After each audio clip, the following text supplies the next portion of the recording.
Bueno, entonces vamos a comenzar con el tema que es la célula. La verdad, como les dije, es un tema cortito. No creo que demoremos mucho, pero es un tema muy importante para adentrarlos en los temas que vienen, sobre todo en lo que es célula eucariota, en las organelas y todo eso. Entonces, lo he dividido así. Primero las generalidades de la célula, luego la célula procariota, porque la célula procariota y vamos a ver los dos tipos que tenemos las arqueas y bueno, las bacterias, ¿no? Que ya las conocemos. Luego tenemos a las eucariotas, vegetales y animales y las comparaciones pues entre estas. Entonces, ¿cómo sale toda la idea de conocer a la célula? Cuando se descubre pues el microscopio electrónico, no- los biólogos comenzaron a examinar la estructura interna de las células, de varias células en sí. Y se descubrió pues que habían dos tipos de células procariotas y células eucariotas, que se diferencian obviamente por su tamaño y por las estructuras internas y las organelas que cada una tiene. Entonces, estas dos clases distintas de células fueron una de las divisiones evolutivas que fueron fundamentales en el mundo pues de la biología. ¿Por qué? Porque nosotros sabemos que tenemos dos tipos de células, ¿no? Procariotas y eucariotas. Las procariotas son más simples y bueno, estructuralmente tenemos a las bacterias, ¿ya? Y a las arqueas. Y en las eucariotas, como les dije, tenemos a los protistas, hongos, plantas, animales. Y en general, la célula es la unidad anátomo-funcional de todo ser vivo y tiene propiedades, ¿no? Tienen que saber que la autoconservación o homeostasis es una, que ya lo hablamos en la clase pasada un poquito. La homeostasis quiere decir el equilibrio interno. Ya las células tienen que estar en equilibrio para que el cuerpo funcione bien. En este caso, si hablamos de células eucariotas animales. ¿Alguien prendió su micro?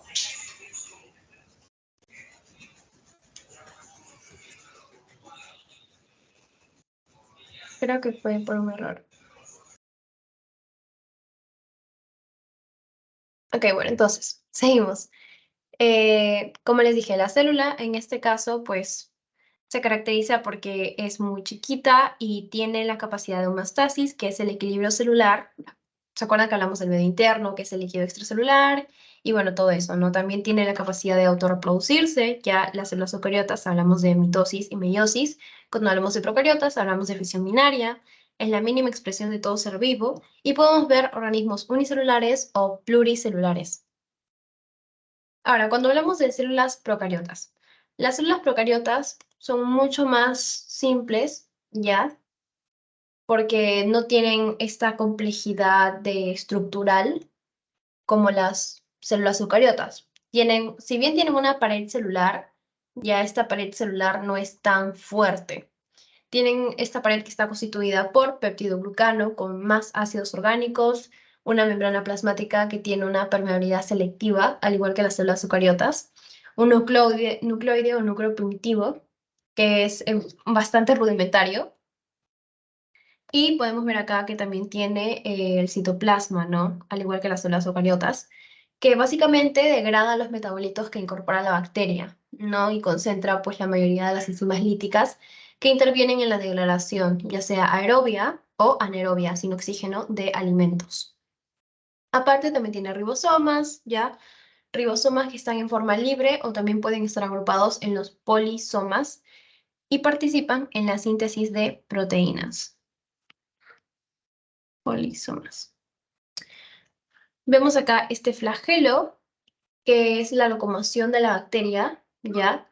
El plásmido, que es la molécula circular pequeña de ADN extracromosómico, y participa en la conjugación bacteriana, ¿no? Podemos ver el plásmido F de fertilidad y el plásmido R para la resistencia a los antibióticos. Aparte vemos acá los pelos F, fimbrias o pili, que participan también en la locomoción de la bacteria y en la conjugación bacteriana para el intercambio de la información genética. También tiene un mesosoma, ya que es la invaginación de la membrana plasmática y participa en la respiración celular de la bacteria, ya sea anaerobia, sin oxígeno facultativa o aerobia con oxígeno, y pueden tener una función para degradar ATP. y hay también secreción de enzimas al exterior de la célula. Aparte de eso, no tienen organelas como por ejemplo mitocondrias, retículo endoplasmático rugoso, eso no tienen. Solamente es, si se dan cuenta, es muy simple. Pero tienen en común con las células eucariotas, que como les dije, tienen una membrana plasmática que va a ser similar, ¿ya? Porque es permeable. Y la información genética está codificada pues en el ADN, pero tienen un código genético un poco más simple que la vamos a ver ya al final del curso. Y entre las dos, pues tiene mecanismos semejantes para la transcripción y la traducción de información genética. También tienen a los ribosomas similares, ¿ya? Las vías metabólicas son compartidas, por ejemplo, la glucólisis y ciclo de Krebs, ellos también lo hacen, las células procariotas. Y tienen más o menos, como les mencioné el ATP, un aparato similar para conservarlo, que está en la membrana plasmática igual, en la membrana plasmática de las procariotas y en la membrana mitocondrial en las eucariotas. Para la fotosíntesis, más que todo, las realizan las cianobacterias, ¿ya? Y el mecanismo para sintetizar e insertar proteínas va a ser más o menos similar. Y también tienen los proteasomas, que son estructuras para digerir proteínas, ¿ya? Entre arqueobacterias y eucariotas. Tienen los filamentos del citoesqueleto, ya en el citoplasma, que tienen unas proteínas similares a la actina y a la tubulina que la vamos a ver en células eucariotas. El próximo tema, me parece. Entonces se parecen en bastantes cosas, ¿no? No son, sí son diferentes, pero bueno, las que más se parecen en sí son las arqueas a las eucariotas, ¿ok? Bueno. Entonces, en las eucariotas vemos que obviamente pues son más grandes, ¿ya? Y tienen un núcleo verdadero. Acuérdense de esta palabra porque como que siempre les preguntan cuál es la célula que tiene un núcleo verdadero, la célula eucariota. Y acá pues puse una célula eucariota vegetal. Tiene el empaquetamiento del ADN, que lo vamos a ver acá. Bueno, acá no se ve muy bien, pero bueno, el ADN lo empaqueta con histonas, ya acuérdense, en el núcleo. Y tiene organelas membranosas, citoesqueleto, división por mitosis y meiosis, que es diferente porque en las procariotas la división es por conjugación. También forman parte de, como les dije, hongos, plantas, animales, ¿ya? Y acá se ve todo bien bonito.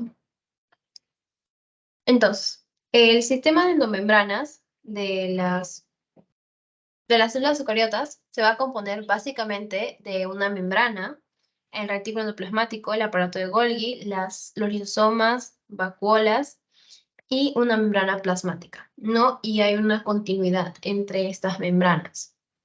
Ahora, primero, la membrana nuclear. Cuando hablamos de la membrana, ya bueno, en este caso la membrana plasmática, que va a tener un parecido a la membrana nuclear. La membrana plasmática es una bicapa lipídica que está compuesta de fosfolípidos y colesterol, que lo vamos a ver después. Los fosfolípidos son estas estructuras que más o menos lo vimos en las clases pasadas, que tienen una cabeza hidrofílica, la cola es hidrofóbica y más o menos en la membrana celular se orientan así. Ya, porque para este lado va el agua y para este lado también, pero acá no hay agua. Y tiene esta característica de ser una membrana pues muy selectiva, muy permeable, porque si no cualquier antígeno entraría a la célula, ya, y no es así. Aparte, tiene estos receptores para saber qué va a entrar y qué no va a entrar, que reconocen las señales de las moléculas y pueden traducir la señal al citoplasma para la comunicación, sobre todo. Entonces, membrana y núcleo. El núcleo es pues muy importante porque el núcleo es el que contiene la información genética, ya como les dije. El núcleo está rodeado por una membrana nuclear, que es una membrana así como la membrana plasmática, pero es doble, ¿ya?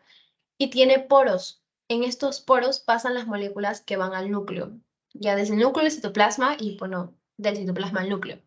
Y dentro del núcleo está el nucleolo, ya este de acá. El núcleo del núcleo. El nucleolo es el lugar donde se forma y se almacena el ARN, ¿ok? Y está la cromatina, como les dije, que está formada por proteínas que son las histonas y el ADN. Y en la división celular, la cromatina toma la forma de cromosomas. Acá no se ve muy bien la cromatina, pero bueno, acá está por si acaso. Ahora, dentro de las demás organelas citoplasmáticas tenemos a las mitocondrias. Las mitocondrias son muy importantes y las vamos a ver después, que son organelas que llevan a cabo las reacciones químicas que liberan pues la energía, ¿no? En este caso tenemos dos membranas. Ujú. Acá, y acá se ve bien, creo. Bueno, acá tenemos a nuestra mitocondria y pueden ver que esta mitocondria tiene dos membranas, una externa y una interna.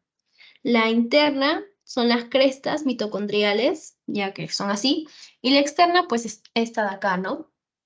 Ahora, van a ser importantes porque vamos a ver que cuando varían pues estas membranas en los diferentes sitios de la membrana interna, van a darse las reacciones de glicólisis, ciclo de Krebs, la cadena respiratoria, en la membrana interna.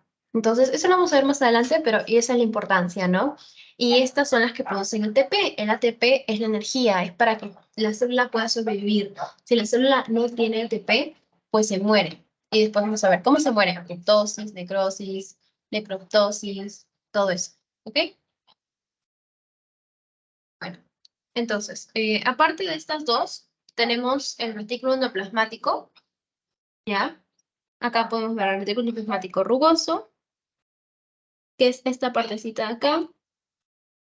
Y en este retículo endoplasmático, básicamente es un sistema de membranas que es continuo, ¿ya? Que va, pues, a través, como ven, ocupa bastante espacio en el citoplasma.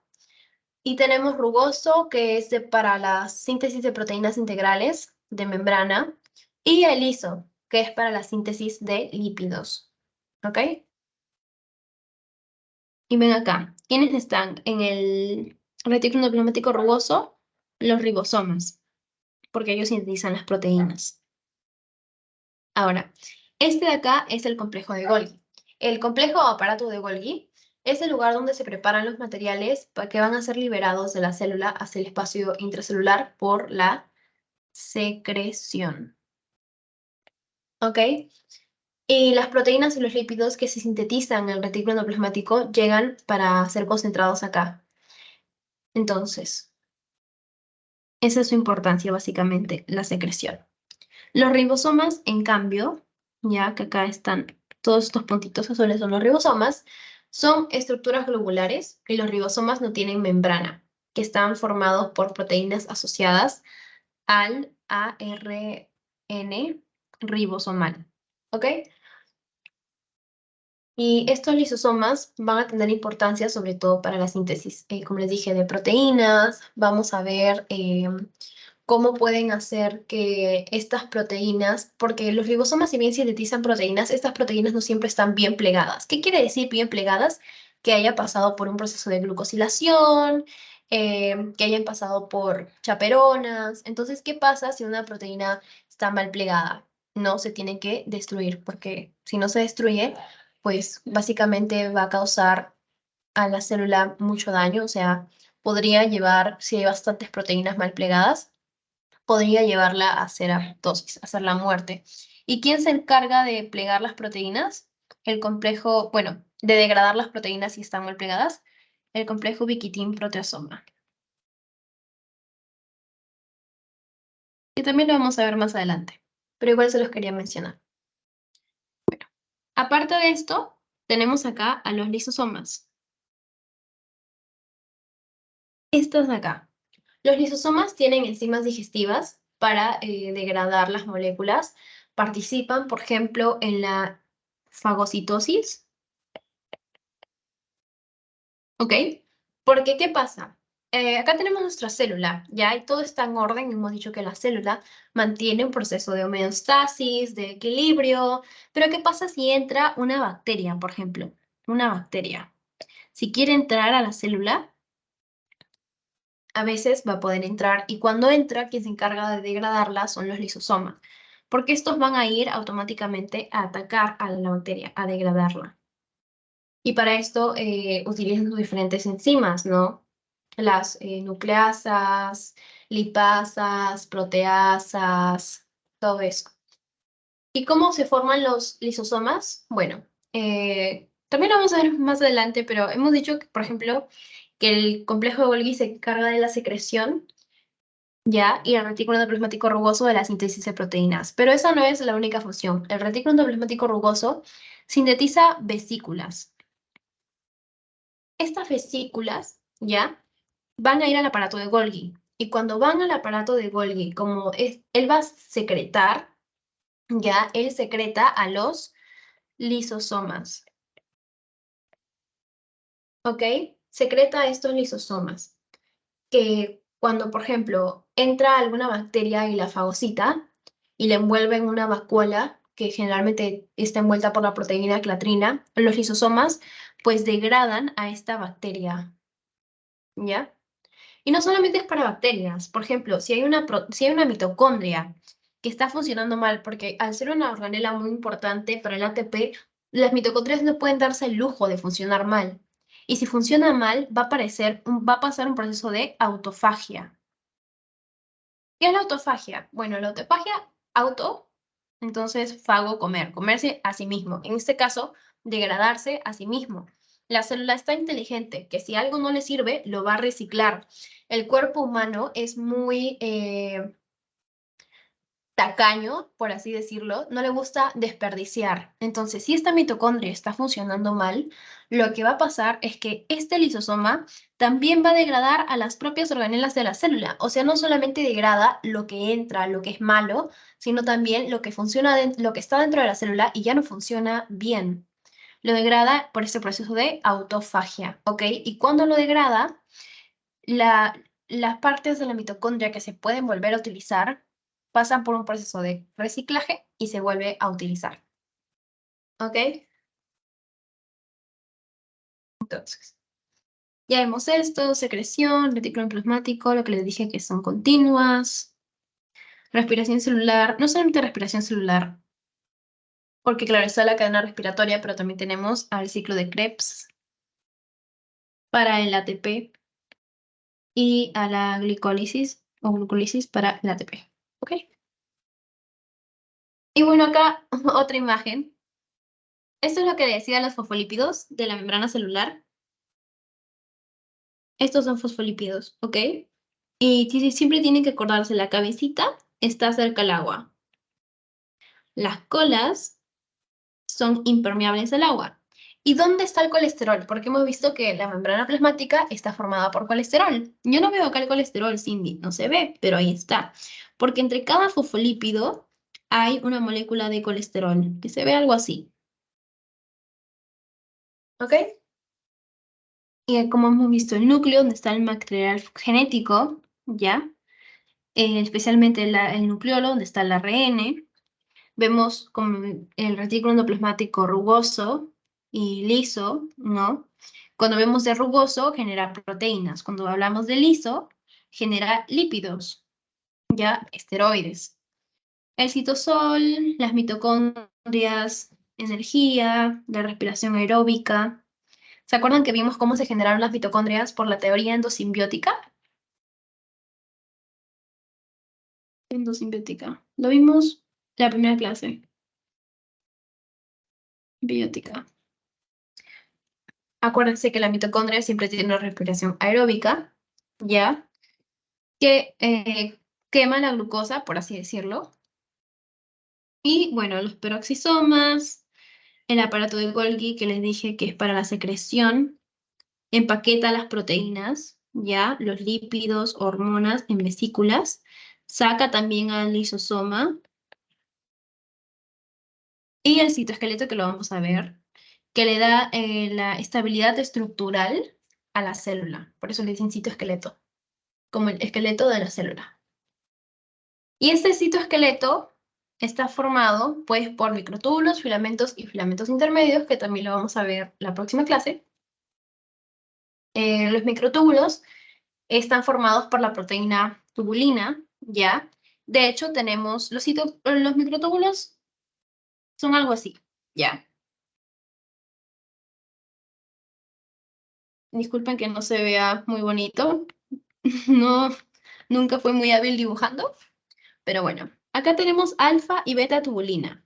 Entonces, los microtúbulos están formados por dímeros. ¿Por qué dímeros? Porque son dos, de tubulina.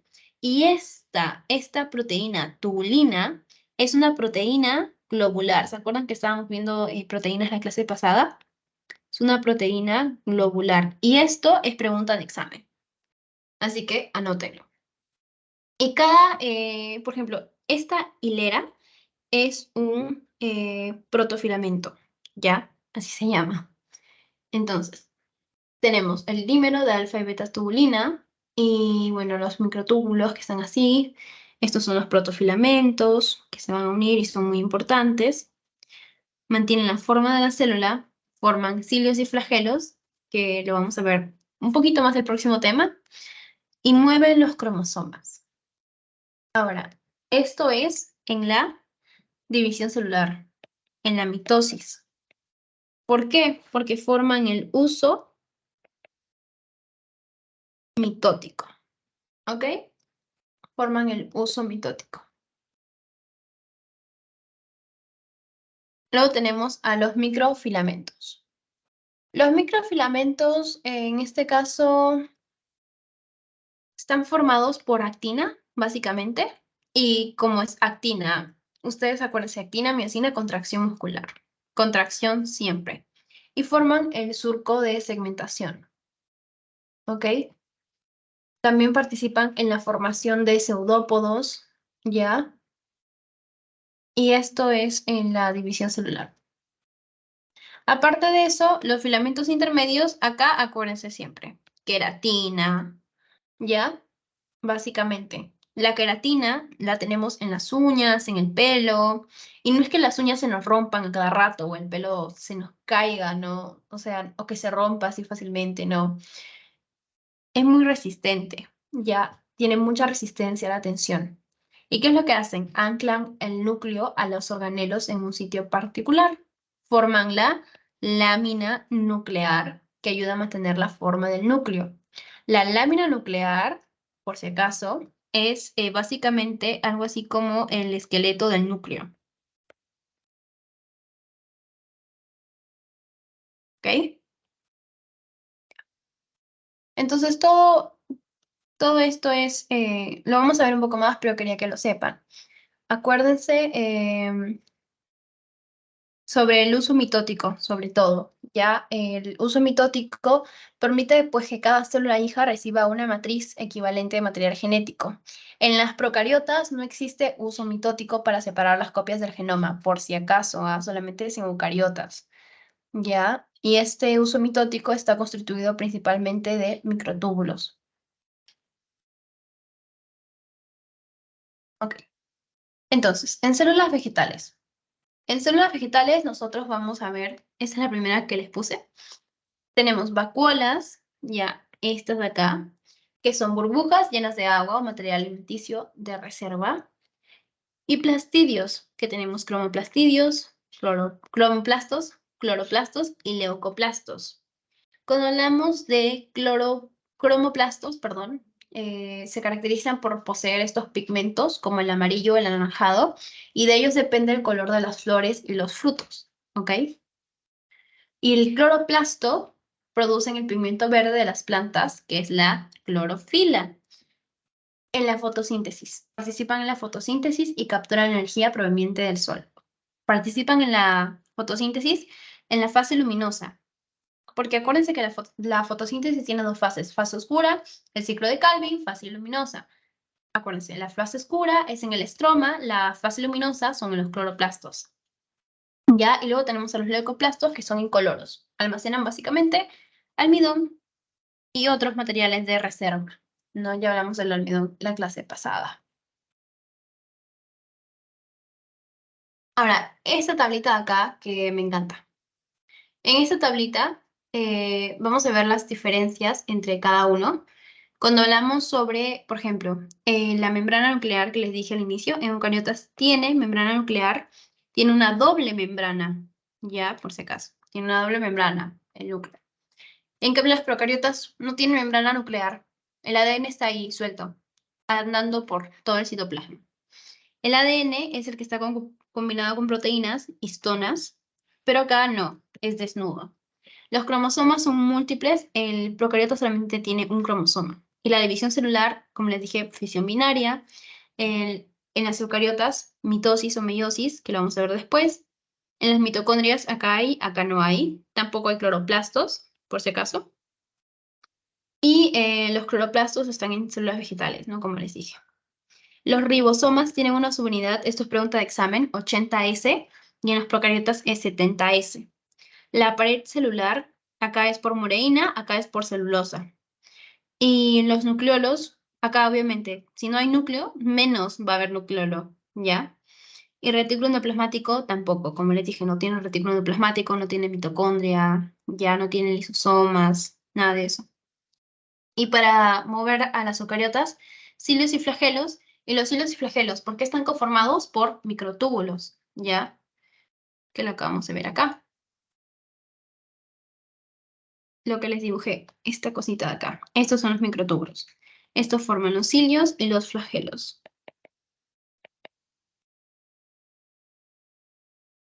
En cambio, los procariotas, pues no tienen cilios y flagelos, ¿no? Porque no tienen esta estructura. Ahora, aparte de eso, ¿qué otras características tienen las eucariotas que no están en las procariotas? Por ejemplo, las eucariotas, como les dije, tienen estos cromosomas que tienen ADN, proteínas, ¿ya? Que son histonas y que se compactan en estructuras mitóticas, ¿ya? Tienen retículo endoplasmático, Golgi, lisosomas, mitocondrias, cloroplastos, se dividen, ahí no se dividen, el, tienen un citoesqueleto, que eso no lo puse, pero tienen las eucariotas un citoesqueleto. Sí se los mencioné, pero acá no tiene citoesqueleto, por si acaso. Tiene citoplasma, ya no citoesqueleto. Acá sí tiene el citoesqueleto que está, pues como les dije, por filamentos de actina, filamentos intermedios, microtúbulos, proteínas, todo eso. Flagelos, cilios que forman los microtúbulos, ya, y tiene la fagocitosis, que es la capacidad para ingerir el material por una envoltura en vesículas en la membrana. Fagocitosis. En las paredes celulares, en las plantas, tienen esta celulosa que les dije en la clase pasada. Y en la división celular, acuérdense siempre del uso mitótico, porque eso sí es pregunta de examen. Y tiene una diplopía, diploidía, perdón, diploidía, que es la presencia de 2 copias de genes por célula, ya una para cada parte.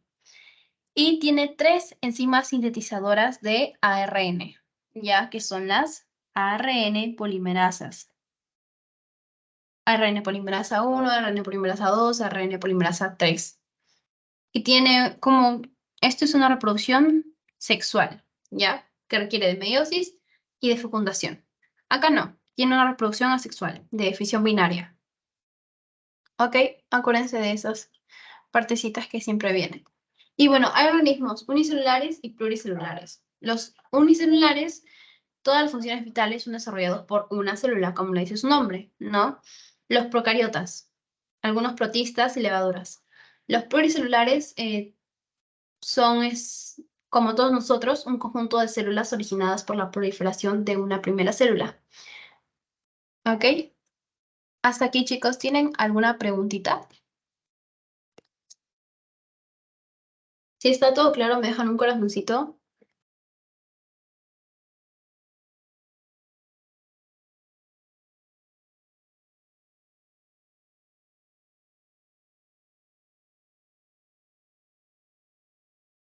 Bueno, entonces les voy a pasar el post-test. Como le dije, esta clase es bastante corta, la verdad.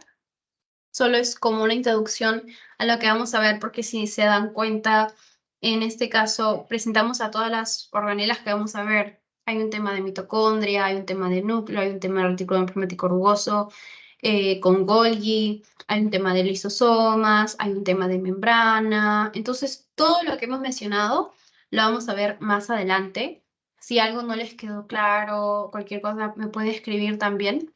Este, pero igual lo vamos a ver, como les digo, todo lo que acá, al menos todo lo correspondiente a eucariotas, lo vamos a ver. También inclusive vamos a ver sobre las eucariotas vegetales, ya no solamente animales, porque es la parte de fotosíntesis sobre todo, metabolismo, fotosíntesis en fase oscura, fase luminosa, todo eso.